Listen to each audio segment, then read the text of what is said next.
Salve, pessoal, tudo bem? Como é que vocês estão? Começando mais uma entrevista aqui hoje, mostrar para vocês aqui, que a anistia é golpe, tá bom? Tava preocupado que talvez vocês não conseguissem ler a parte de baixo aí. A anistia é golpe. Tá lá na lojinha do ICL. Para quem se interessar, entra lá na lojinha do ICL, tá bom? Gente, hoje eu tenho a imensa honra de entrevistar uma das jornalistas mais icônicas, mais capazes, mais corajosas, que eu tenho a honra de chamar de minha amiga Heloísa Vilela. Elo, bem-vinda ao canal, querida. Obrigado por aceitar, conseguir encaixar aí um espacinho na agenda. Sei que a coisa tá corrida. Obrigado por aceitar o convite para fazer essa entrevista comigo.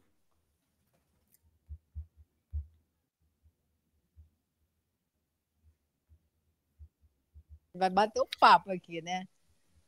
Boa, querida.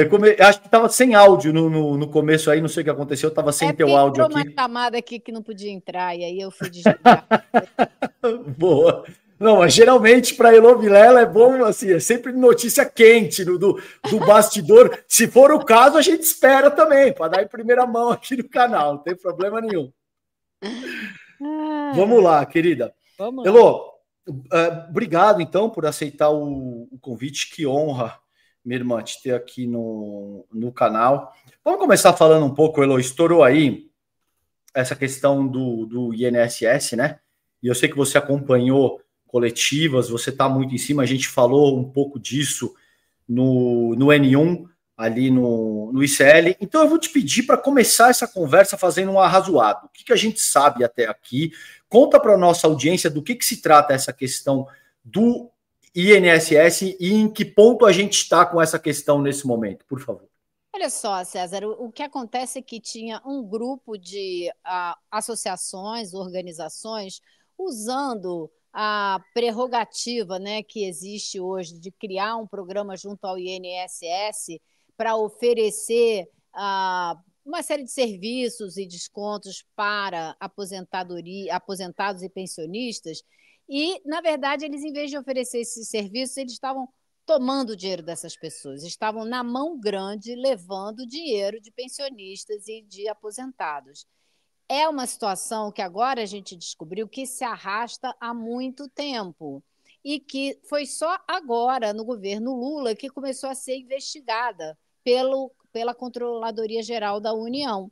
Antes, ninguém investigou, ninguém se preocupou em ver o que estava acontecendo. Quando o governo Lula assumiu, em 2023, menos de 6 meses depois, a CGU já estava investigando essa história. Começou um levantamento a respeito disso. E eles disseram hoje, lá no Palácio do Planalto, teve uma entrevista coletiva, teve uma reunião com o presidente Lula hoje, que convocou a conversa com o CGU, a AGU e a Diretoria de Finanças do INSS, para detalhar ainda mais. Você sabe que no primeiro dia dessa crise, o presidente Lula, às 7 da manhã, já estava com o ministro Lewandowski no telefone, chamou todo mundo para o Palácio e para descobrir exatamente o que estava acontecendo, que já se sabia. E no dia seguinte, outra reunião, para você ter uma ideia da importância desse problema, do grau de preocupação do governo com isso, porque você está mexendo com dinheiro dos aposentados e pensionistas, não é pouca coisa, e um volume de dinheiro muito grande, né? Então, eles descobriram que várias dessas organizações que já tinham sido credenciadas há anos, né? É importante dizer isso, sabe, César? Elas não foram credenciadas esse ano ou no ano passado. Elas foram credenciadas desde 2016, 2019. Então, foi no governo Temer e no governo Bolsonaro que esse processo se instalou. Tá? Bom, isso é uma coisa. Isso não tira a responsabilidade de quem estava agora no INSS, que devia estar fiscalizando isso, que tinha que tomar uma atitude, porque eles foram alertados. A CGU começou a fazer essa investigação, auditoria, conversou com 1.300 aposentados que estavam inscritos nesses programas e percebeu que 97% estavam inscritos sem saber, ou seja, estavam tomando dinheiro dessa gente. 97%. dos 1.300 entrevistados. Então, a CGU fez esse levantamento todo, como disse o ministro da CGU hoje, é demorado, não é uma coisa que você faz do dia para o outro, é muita coisa que você tem que levantar, é no país inteiro. E depois que fez um relatório e enviou, essa é a parte muito problemática, enviou o relatório para o INSS em metade do ano passado. Na metade do ano passado, o INSS foi alertado por um relatório da CGU a respeito desse problema. E de lá para cá, nenhuma empresa foi descredenciada. Então, isso aí vai ser motivo de muita investigação, porque não foi, o que se fez, o que não se fez, quem não fez, quem tinha que fazer. Então, tem muita coisa aí para a Polícia Federal levantar. E isso explica o afastamento imediato que um juiz pediu dessas pessoas, o presidente do INSS, 4 diretores e um agente da Polícia Federal que estava cedido trabalhando junto ao INSS em São Paulo. Então, essa gente toda foi afastada até que se descubra quem fez o quê e quem não fez o quê, né? Também quem estava sendo inepto, quem estava sendo conivente, quem estava participando, talvez, dessas organizações, isso a gente não pode dizer. Então, é nesse pé que a gente está agora. Foi criado um grupo de trabalho, essa foi a informação que foi dada agora há pouco, um grupo de trabalho que vai contar com gente da CGU, da AGU e da Diretoria de Finanças do INSS para analisar mais a fundo isso tudo, começar a tratar imediatamente do ressarcimento das pessoas que foram lesadas. Isso é fundamental, esse dinheiro tem que ser devolvido. E esse dinheiro já foi suspenso o desconto na folha dessas pessoas. Os programas todos foram suspensos, não tem mais nenhum funcionando por determinação do governo, da CGU, do presidente Lula, que disse, não adianta se tem uma empresa que está funcionando bem e as outras não estão. Vamos parar tudo, vamos zerar, vamos organizar esse negócio direito, porque isso está uma bagunça desde que começou em 2016. Tá? Então, é nesse pé que a gente está agora. Grupo de trabalho para estudar isso direito, levantar o problema como um todo e começar a buscar os recursos, né, junto aos ladrões dessa parada, porque é preciso que se diga, já foi recuperado um volume grande, 15 milhões de reais foram recuperados numa batida, em um lugar. Carro de luxo, obra de arte, joias, dinheiro vivo em dólar. Então, isso já existe. E a AGU montou um grupo imediatamente. Ontem mesmo saiu uma portaria às 9 horas da noite de ontem, criando esse grupo, que é um grupo que vai se dedicar a promotores federais, que vai se dedicar a buscar o patrimônio das pessoas envolvidas nesse roubo, porque é daí que tem que sair o dinheiro para ressarcir as pessoas, né? Perfeito. Ô, Eloy, eu estava conversando hoje contigo no N1, existem implicações políticas, naturalmente, a extrema-direita está tentando instrumentalizar essa pauta, querendo culpar o governo federal, a gente sabe tudo o que aconteceu ao longo da última década, um pouco mais até, no sentido da questão da corrupção, da Lava Jato, então já existe uma certa estrutura, digamos assim, no psiquismo da nação, né, que diz respeito a essa questão da corrupção e como isso está atrelado à imagem do Lula, do PT, tentou se destruir, inclusive, a carreira do Lula e organizou todo um processo de golpe contra a Dilma e prisão contra o Lula com base nessa pauta. E aí a gente estava conversando, eu te perguntei hoje no N1, queria que você repetisse aqui o teu raciocínio, se você acreditava que isso pode, de alguma forma, custar o cargo do Lupe. Porque o Lupe foi o ministro que, de fato, disse que, olha, a responsabilidade é minha por ter indicado, pela indicação do... Alessandro Stefanato, né? O nome dele, eu não lembro de cabeça agora exatamente. Eu não sei se é Stefanuto, não é? Stefanuto, isso. Stefanuto. E ele assumiu a responsabilidade por essa indicação. E aí eu te perguntei ali no N1 se você acredita que isso, de alguma forma, pode custar o cargo do Lupe. Como é que se avalia isso? Olha, eu acho que, como tudo na política é muito dinâmico, né? Uma coisa que hoje parece impossível, amanhã pode se tornar um fato, né? Então, o que que a gente tem que medir aí? Primeiro, acho que o discurso do Lupe destoou demais do discurso do ministro da Justiça, do ministro do TCU e do diretor-geral da Polícia Federal. Estavam os quatro na mesma mesa e ele desafinou completamente. E isso pegou muito mal, a ponto dele receber um telefonema do presidente Lula na sequência, exigindo a demissão do presidente do INSS. Por quê? Ele foi lá, fez elogios ao presidente do INSS nesse momento dessa crise. Um presidente que foi alertado pela CGU, hoje a gente ficou sabendo, 6 meses atrás, de que havia esse problema. Talvez a CGU não tivesse dado a ele o escopo todo do problema, né? o volume de dinheiro, que isso ainda está sendo levantado, mas bastava R$ 1 de desvio para ele tomar uma providência, né? Porque é dinheiro dos aposentados, não é de mais ninguém. Então, eu acho que não cabia ao ministro Lupe fazer os elogios que ele fez, dizer que o Stefanuto era um funcionário de carreira, um procurador federal, etc., que nunca deu provas de nada diferente, de ser um excelente funcionário. Isso é hora de falar uma coisa dessa, sabe? Não é, né? Você não precisa botar o cara na fogueira. Você não precisa dizer se é um corrupto, você não precisa fazer isso, mas você precisa dizer, Claro. olha, ele foi afastado para que a investigação possa avançar sem nenhuma dúvida de possibilidade de ingerência de ninguém, né? Não, não foi isso que aconteceu. E outra coisa, né? Ele é um procurador federal que trabalhou 6 anos junto ao INSS. E depois disso, ele era diretor de finanças do INSS antes de ser alçado ao cargo de presidente.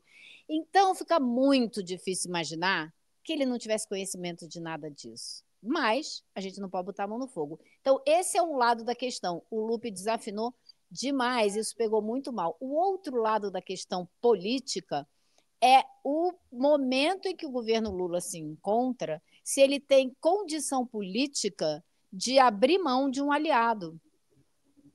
Porque você demitir o ministro Lupe nesse momento pode ser comprar uma briga com o PDT.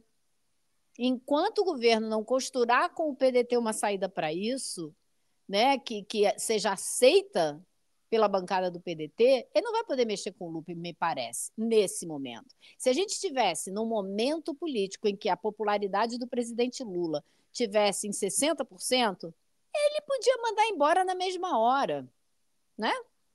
Porque todo mundo ia querer entrar no governo se a popularidade dele tivesse bem, tivesse crescente. Como não está, como existe um clima de dificuldade, né, de muita luta para conseguir ocupar o discurso político com os programas do governo, eu acho que ele não pode politicamente fazer isso agora. Mas que Lupe perdeu muitos pontos nessa crise, não há a menor dúvida.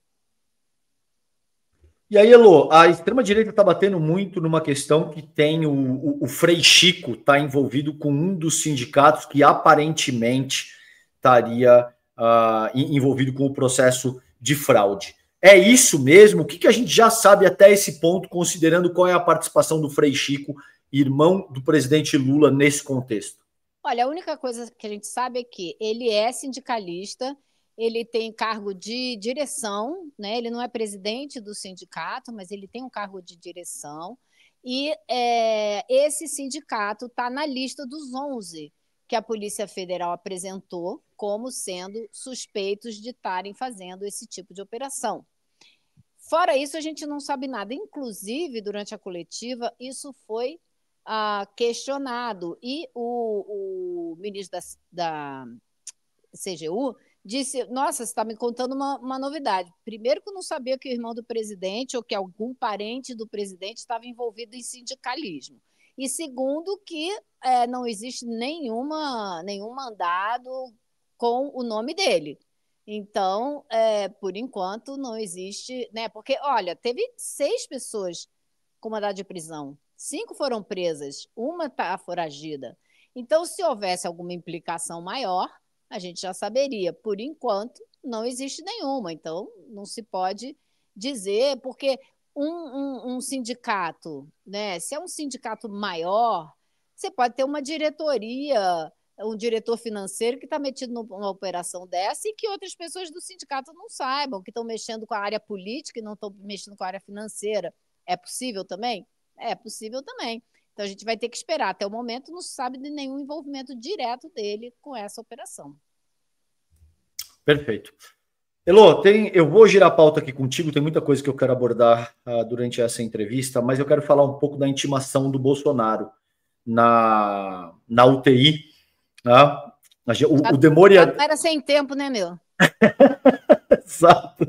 E você sabe que hoje no N1 o Demore falou, vou fazer uma inconfidência aqui, e aí ele abriu a nossa conversa do grupo de ontem, dizendo que ele tinha adotado uma determinada postura, eu, você e Chico Alves adotamos outra e tal, e aí ele se deu por vencido com base numa pesquisa que o Barciela, o Pedro Barciela, lá do ICL, que é um cara que lida muito bem com dados e pesquisas em redes sociais, mostrou que de fato pegou muito mal para o Jair Bolsonaro. E a gente tinha essa conversa, né, de que a forma como ele se conduziu ali, gritando e tal, meio que complicava a situação dele, porque até então ele estava tentando construir uma cena na qual ele estava fragilizado, no qual ele estava numa situação difícil. Aí ele se põe aos berros, pleno pulmão ali, de fato é meio complicado defender, né, Elô? Que você tá mal, mas você tá gritando e maltratando os outros.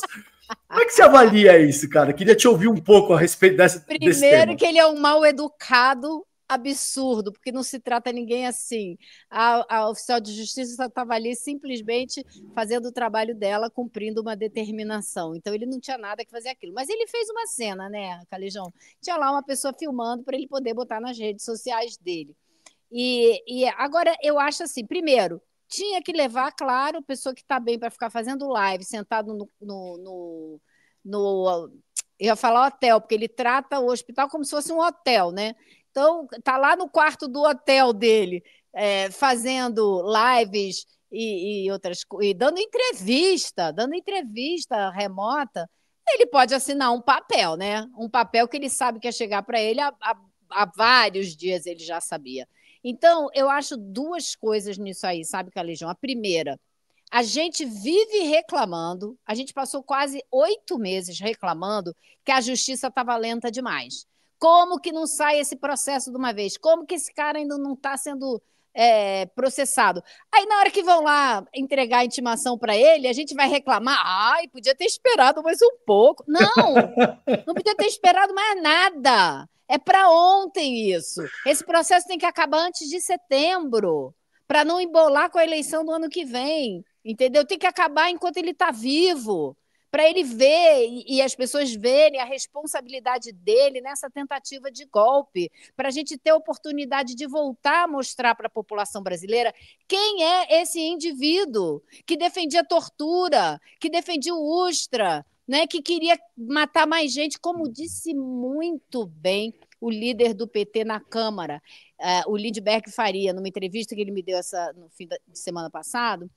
Ele estava falando, se você comparar o que aconteceu no fim da ditadura, que esse cara, quem eram as pessoas que ele idolatrava, o que elas estavam fazendo e o que ele está fazendo agora, você vai ver que é a mesma maneira de operar. Era bomba. Foram mais de 70 bombas durante a abertura democrática de gente que não queria a abertura. A turma do Bolsonaro.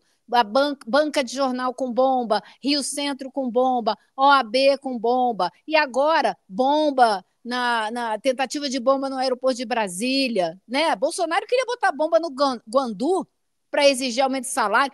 Esse é o psicopata, né? O terrorista psicopata do qual a gente está falando, que por infelicidade política foi eleito presidente da República.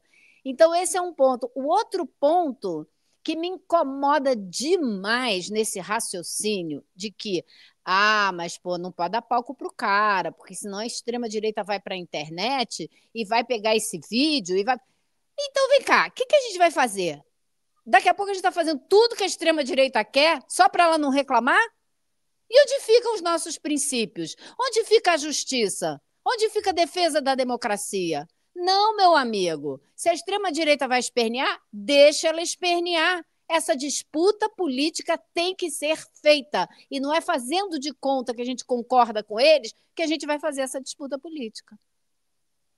Exatamente, não poderia concordar mais. Eu vou trazer aqui rapidinho, só Essa sua para. camiseta aí está muito propícia para essa conversa. A anistia é golpe. E eu Não digo tá? até, se tá, imagina, que anistia nada. Olha só, Elô, e você estava tão certa que depois os dados, inclusive a ciência, provou que esse era o fato aí, ó. Eu vou trazer rapidinho essa thread do Barcelo, ele diz o seguinte: a divulgação do vídeo do Bolsonaro sendo intimado foi potencialmente um erro que se apresenta em diversas camadas. Para além dos 77% de reações negativas ao episódio, é importante analisarmos o vídeo não como um evento isolado, mas sim como um resultado de uma sucessão de acontecimentos que nos possibilitam encarar a cena como uma reação de desespero do próprio Jair Bolsonaro. E aí aqui os dados que ele rodou, né? 77% negativo, pegou mal, 23% positivo daquele núcleo mais duro, mais fundamentalista do próprio bolsonarismo. Aí segue o Barcielo. Como podemos ver no gráfico abaixo, a pauta do dia de ontem era, até às 19, o escândalo do INSS. Essa que eu comecei a conversa contigo aqui nessa conversa. A divulgação do vídeo pelo Jair Bolsonaro e sua equipe não apenas o colocou em evidência, como ajudou indiretamente o governo a estancar momentaneamente essa questão aí do INSS, porque, como a Elô já explicou, a despeito disso ser muito mais amplo, de ter começado ali em 2019, tem um dano para o governo, considerando tudo que foi feito em termos de trabalhar a pauta da corrupção e essa ladainha que a gente sabe que, sobretudo, a direita liberal trabalhou com muita força e, de forma subsequente, o próprio bolsonarismo, a extrema neonazi fascista brasileira. E aqui os dados de como essa questão do vídeo da intimação do Bolsonaro ganha um maior destaque, e aí o Barcelo conclui dizendo que esse evento chama a atenção porque se correlaciona com outro movimento interessante, o arrefecimento drástico das conversas sobre anistia nas redes sociais, que é o que a gente vai falar um pouquinho em seguida aqui com a Elô. Então, além de tudo, tem dados muito empíricos, muito práticos e até científicos, para além de empíricos, no que o Barciela rodou aí, e que te provou certa na discussão que a gente estava tendo ali. Mesmo que não tivesse prova científica, sabe, Calejão? Mesmo que o rumo das conversas na internet não fosse esse, eu acho que é obrigação fazer essa disputa política. Não pode deixar essa conversa para o sabor do humor da extrema-direita. Tô nem aí para o humor da extrema-direita. Eu quero enfrentar esses caras, eu quero debater com eles que esse projeto absurdo de país que eles têm, que nos oprime a todos, especialmente as mulheres e as minorias, está errado, está falido, não vai dar em nada. O grande ídolo deles está enterrando os Estados Unidos nesse momento, tentando levar de roldão a economia mundial. Então, esse modelo já era. E é isso que a gente tem que mostrar todo dia. Acho que o desastre que o Trump está fazendo nos Estados Unidos vai servir muito de contraponto para as eleições aqui no Brasil. Ninguém quer o Trump dos trópicos, como chamava o Bolsonaro, e nem esse tipo de projeto. Desumano, machista, misógino, né? Tô fora. Então a gente tem que fazer essa disputa política. Não adianta ficar tentando apaziguar os ânimos dessa turma que ainda, infelizmente, acredita neles. Não poderia concordar mais. É exatamente isso. Elô, vamos para isso então. Como é que você vê a questão da anistia? Parece que o negócio subiu no telhado ali, hein? Mas hoje é de comemoração, né? Olha, foi engraçado hoje, porque de manhã eu conversei com uma fonte lá do Palácio Planalto que estava dizendo assim para mim: olha, tem sido feito um trabalho intenso da turma do governo, né, de conversar com os deputados. Calejão, você pode até achar estranho, mas isso é verdade. Tem muitos deputados dentro do Congresso que não conhecem o projeto de anistia do qual eles subscreveram. A pessoa assina lá a anistia, aí tá achando que é uma coisa, tá achando que é para o pobre coitado, que estava lá no dia e que não queria quebrar nada, mas acabou entrando em algum lugar e foi pego, que as penas estão muito duras. O cara tá achando que é isso. Aí eles pegaram o projeto da anistia e começaram a conversar com as pessoas em cima do papel. Olha, é isso aqui, está dizendo isso, isso, isso. O artigo tal diz isso, isso e isso. Quando você começa a destrinchar o projeto é um absurdo. Ele não só é para anistiar o Bolsonaro, como ele tenta tirar. Ele diz, Calejão, ele diz que tentativa de golpe não é crime. Ele tenta descriminalizar a tentativa de golpe, que você só pode punir quando o golpe foi efetuado, o que a gente já sabe que é impossível. Então, hoje, o Kleber Lourenço, que é jornalista do ICL também, me ligou hoje de tarde, estava comentando comigo uma matéria que ele acabou publicando agora há pouco no ICL, do Podemos. O partido Podemos pulou fora. A maior parte da bancada do Podemos se deu conta, essa foi a maneira como o líder do Podemos descreveu para ele, se deu conta que esse projeto não era o que eles queriam discutir a severidade das penas de alguns dos condenados, mas que eles não querem nem de forma alguma incluir os que patrocinaram, os que planejaram, os que financiaram, né? Que é Bolsonaro, os militares, o pessoal do agro que pagou os caminhões e os ônibus e por aí vai. Então, já tem gente que não pode agora tirar o nome, né, do projeto, porque já foi protocolado o pedido do requerimento de urgência, mas que já deixou claro que está fora. E hoje aconteceu uma coisa muito importante, que foi a reunião do Colégio de Líderes. O Colégio de Líderes, para quem não sabe, são os líderes, um líder de cada partido político representado na Câmara dos Deputados, que se reúne com o presidente da Câmara para decidir quais são os temas que vão ser tratados na semana vindoura. E decidiram que a anistia não é tema, que a anistia não é assunto. O presidente Lula jantou com o presidente da Câmara e os líderes de todos os partidos da base do governo. Uma base frágil, a gente sabe, mas jantou ontem na casa do Hugo Mota e falou exatamente isso. Olha, a anistia não é de interesse do povo brasileiro, a gente precisa discutir a isenção do imposto de renda para quem ganha até 5 mil, a PEC da segurança, tem outros projetos que estão na ordem do dia, que interessam a população brasileira. E me parece que muitos deputados estão se convencendo disso. Aliás, alguns saíram do encontro completamente, não conheciam pessoalmente o presidente Lula ainda, por incrível que pareça, pessoalmente não conheciam, e ficaram muito encantados. Se mostraram muito encantados com o diálogo, com essa intenção de conversar mais com os deputados. Ou seja, ele deu a eles toda a importância, o tempo, a dedicação, o papo, que é uma coisa, e continua fazendo isso com as lideranças, porque ele está partindo hoje à noite para a Itália, para o funeral do Papa, levando com ele o presidente da Câmara, o presidente do Senado, né? Continua fazendo essa interlocução o tempo todo.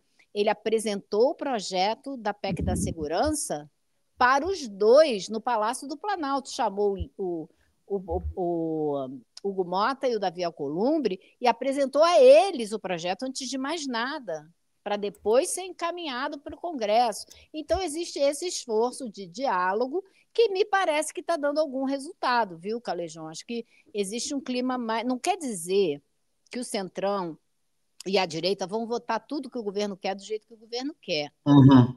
Mas esse projeto, que é essencial para o governo, da isenção para quem ganha até 5 mil, eles vão votar. Eles vão discutir de onde vai sair o dinheiro, vai ter uma queda de braço e tal, mas vão ser todos favoráveis a isso, que é muito, politicamente, muito importante para todo mundo.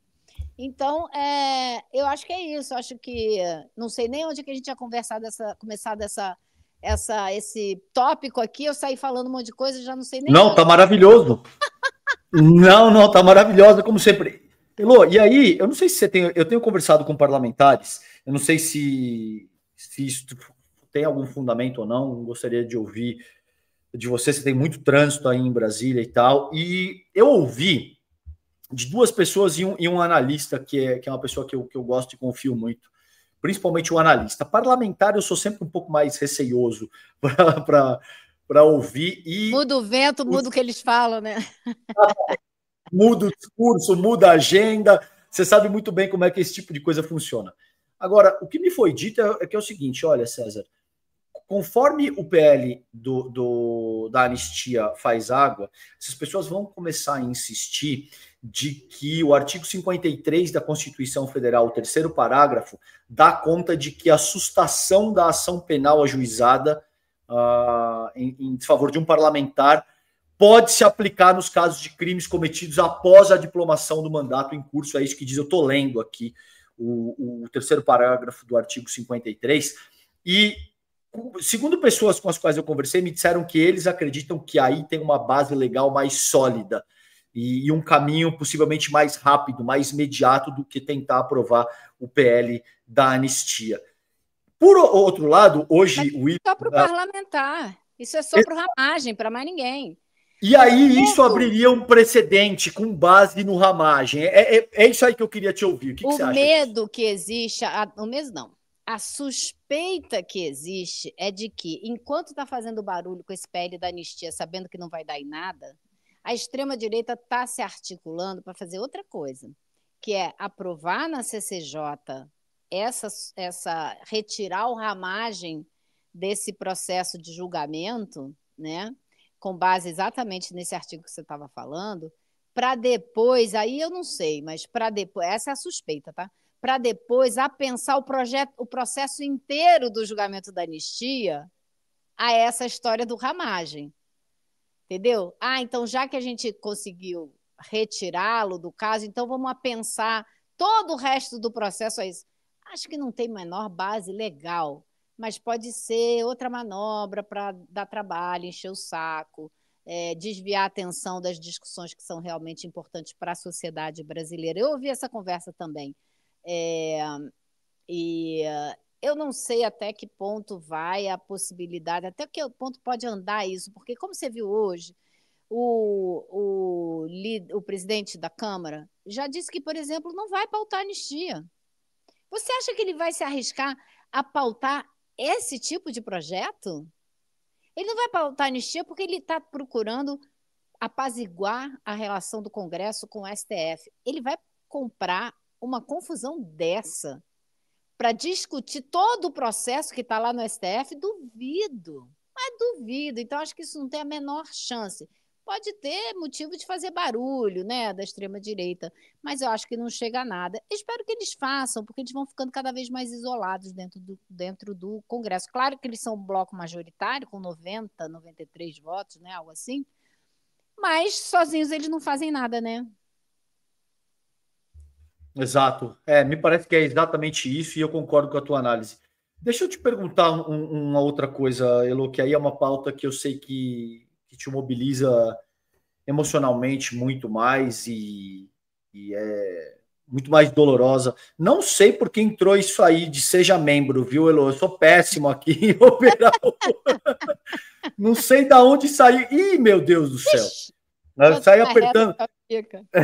Saí apertando os botões aqui, deu ruim.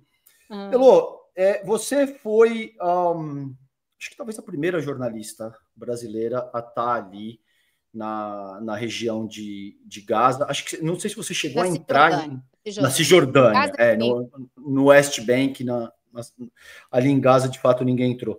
Você esteve ali na região da Cisjordânia, acho que a primeira, talvez, quando estoura. Eu não consigo chamar de outro nome que não seja genocídio de fato. Não tem por que chamar de outro nome, de outro nome. É o que é, né? Exato, querida.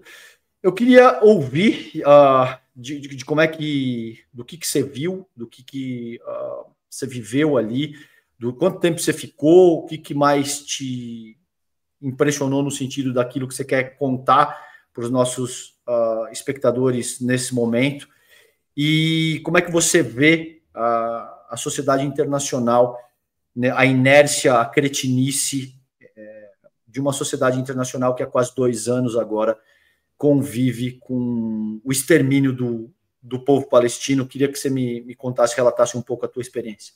Olha, César, antes de mais nada, quando a gente fala comunidade internacional, a gente está falando dos líderes políticos das sociedades, a gente não está falando das sociedades, porque o número de manifestações gigantescas que a gente viu, especialmente em todos os países da Europa, mostram o que a população mundial acredita que precisa ser feito, que é parar com esse genocídio imediatamente, né? É para ontem. E o que eu vi lá, eu fiquei o tempo todo na Cisjordânia, e o que eu vi lá não existe mais, César. Sabe?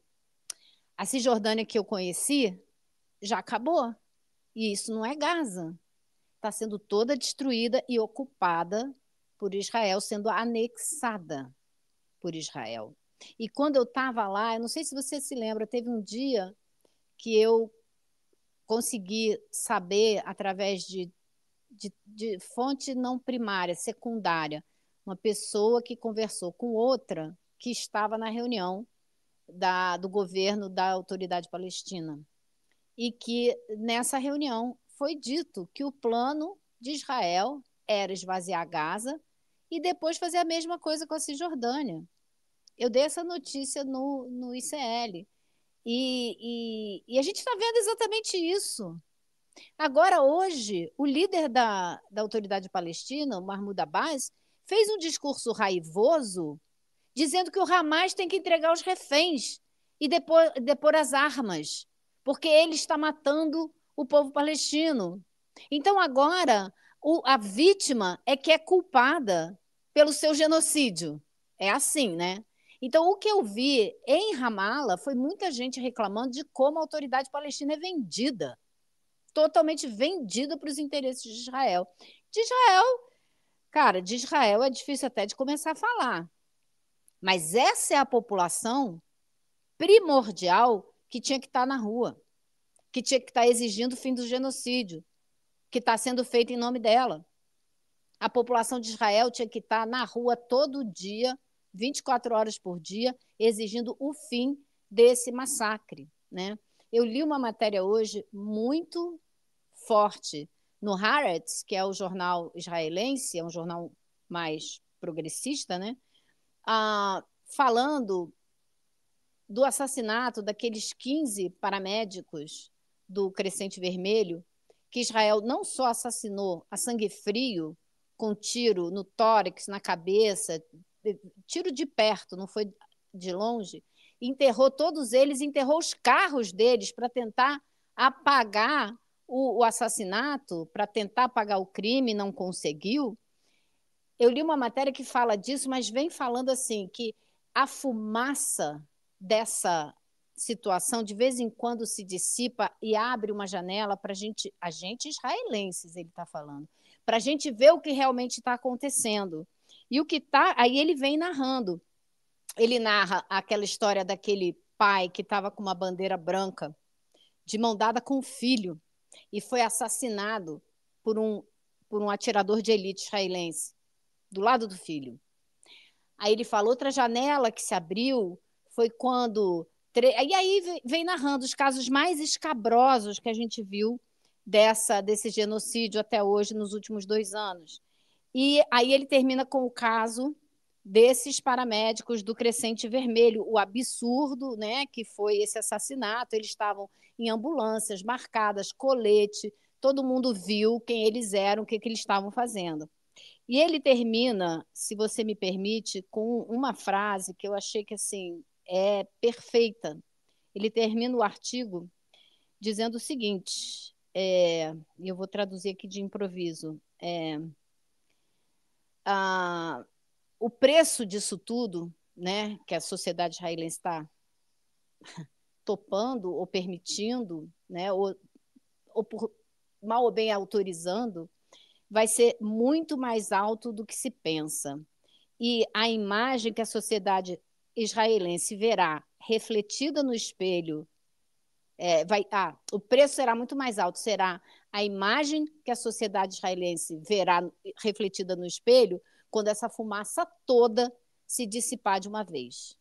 Então, ele joga de volta para a sociedade israelense a responsabilidade por esse genocídio, por estar permitindo esse genocídio, como a gente faria com a sociedade alemã pelo Holocausto, né? É a mesma coisa. Agora, é a responsabilidade primordial deles? É responsabilidade de os que queremos continuar sendo chamados de humanos, é responsabilidade de todos nós também, do mundo inteiro, né? Hoje, ainda bem, o governo espanhol cancelou uma compra de 7 bilhões e 500 milhões de euros de munição que eles iam comprar de uma empresa israelense. A esquerda lá gritou, ameaçou sair da coalizão do governo, e aí eles foram lá e cancelaram essa compra. Mas isso tem que ser feito em todo lugar para tudo, né, Calejão? Não dá. Eu não sei como a gente está indo dormir todo dia, sabe? É. Um tema extremamente difícil.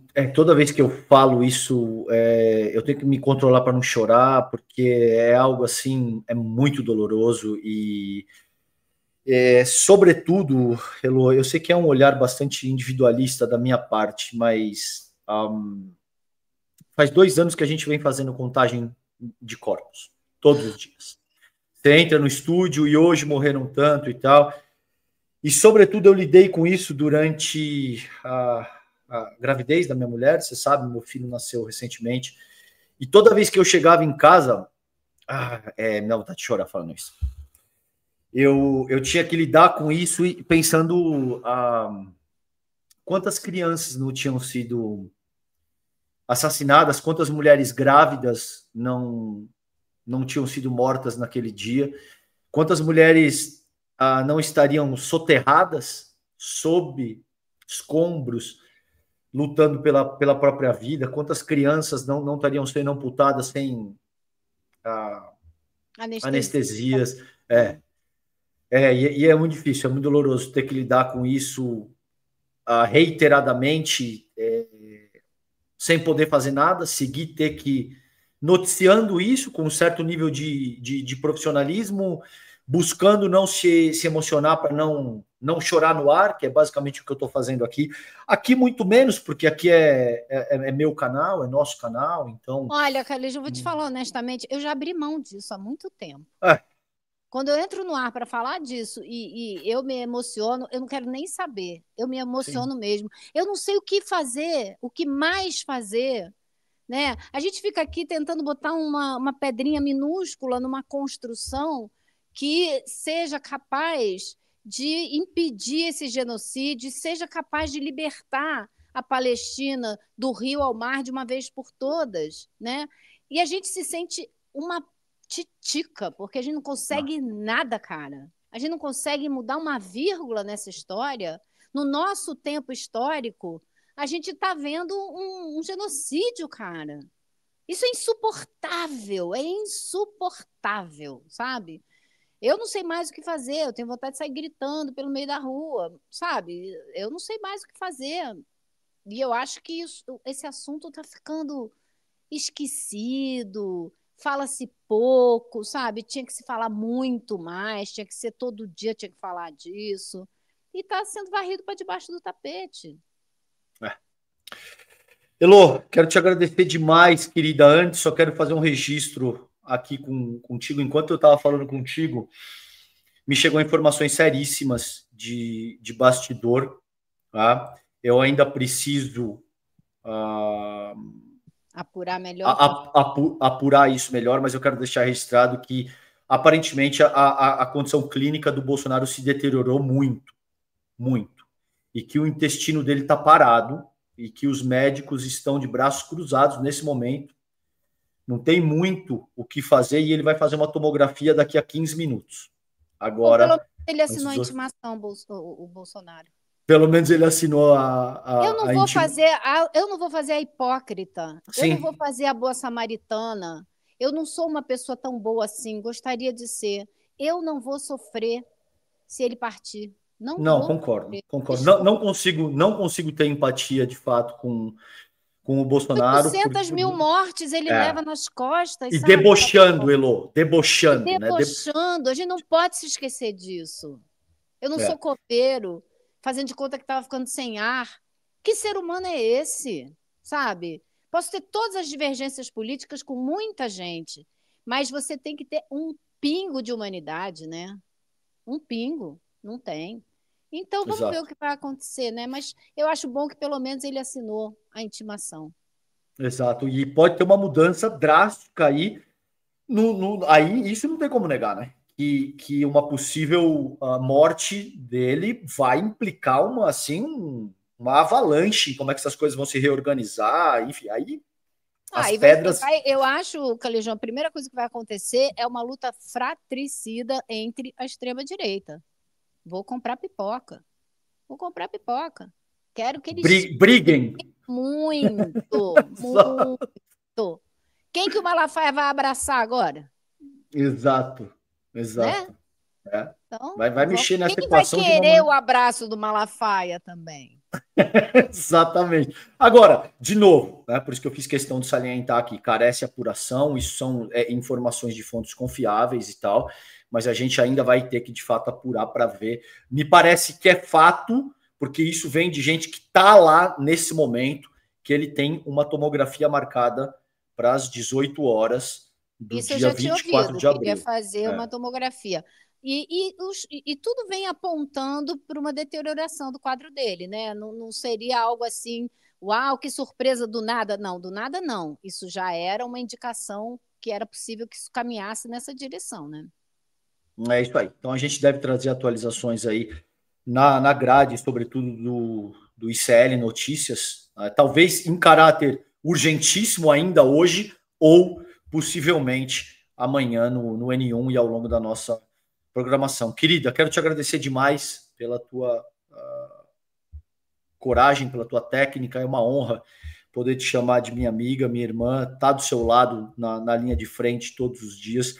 E honestamente, Elo, não é rasgação de seda. Eu não conheço ninguém que tenha mais coragem de se posicionar com franqueza, com honestidade, que tenha mais técnica, que tenha mais experiência como jornalista do que você no Brasil. Então você é assim, eu sei que é uma referência para mim, mas não só para mim, para absolutamente todo mundo que acompanha o teu trabalho, que gosta do bom jornalismo e que preza pelo bom combate. Obrigado por ser quem você é e obrigado pela tua disposição de participar hoje aqui dessa conversa comigo no canal. É uma honra poder te receber. Imagina, um prazer. Só queria ter visto o neném, né? Mas fica para a próxima.